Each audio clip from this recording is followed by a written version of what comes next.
Assalomu alaykum do'stlar. Biz Isroil davlati Tel Aviv Azur shahridamiz. Bugungi sana 18-iyun 2026-yil haftaning shanba kuni. Shanba kuni bilasiz, Isroilda dam kuni, ya'ni Shabbat bayrami bo'ladi.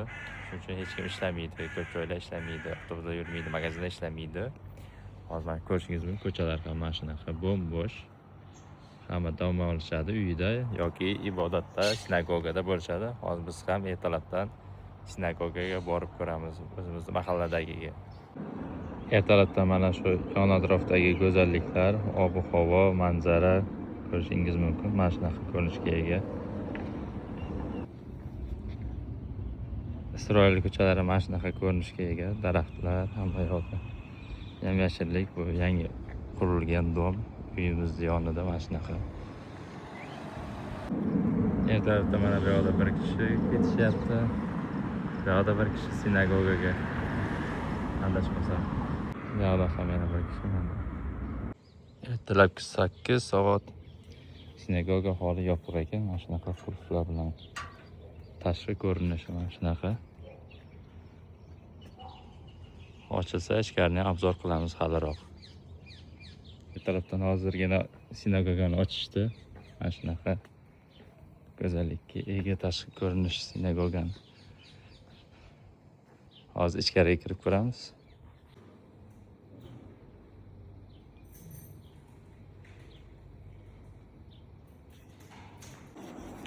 Hozir mana sinagogani ichidamiz. Mana shunaqa ko'rinishga ega sinagogani. Hozir sinagogani ochgan inson tezroq videoga olishimni iltimos qildi. Ya'ni hozir ibodat vaqti bo'ladi, hamma ibodatga kelishadi deyishdi. Iloji boricha obzor qilib ko'rsataman. Mana shunaqa. Bu kitob Tavrot bo'lsa kerak. Endi hozir bu yerda hech kim rus tilida yoki o'zbek tilida shunaqa gapiradigan inson yo'q ekan hozircha. Mana shunaqa ko'rinish.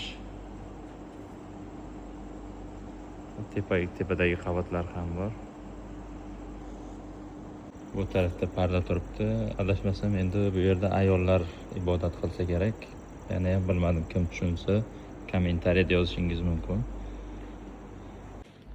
Bu yon tarafdagi ko'rinishi sinagogani shunaqa stulya yosh bolalar uchun bilim olish uchun sharoitlar qilingan ekan. Mana shunaqa. Shalom. Mana shunaqa kitoblar o'qishyapti. Okey. Bu yerda bunaqa ko'rinishdagi kitoblar. Sinagoga. Hozir ikkinchi qavatiga chiqib ko'ramiz sinagogani. Mana shunaqa. Tepada ham mana shunaqa kitob javonlari, kitoblar ko'plab mana shunaqa stullar, ya'ni bu yerda ham bilim olish uchun sharoitlar qilingan. Mana shunaqa. Yoki-da ikkinchi qavat ayollar uchun bo'lishi ham mumkin. Bu taraflarga ham ko'rinishi. Sinagoganing ichki tepadan ko'rinishi shunaqa.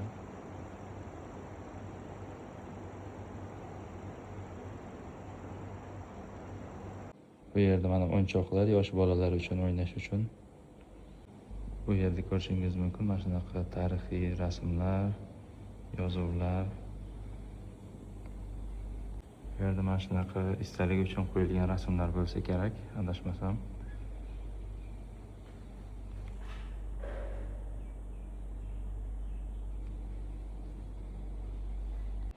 Bu yerda ham ko'plab jurnallar, mana turli xil.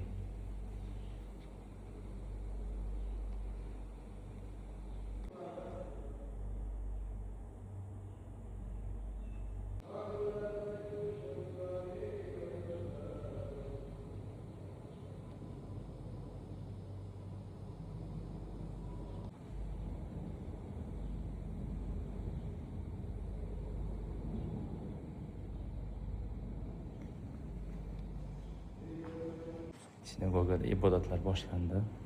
Ko'rishingiz mumkin.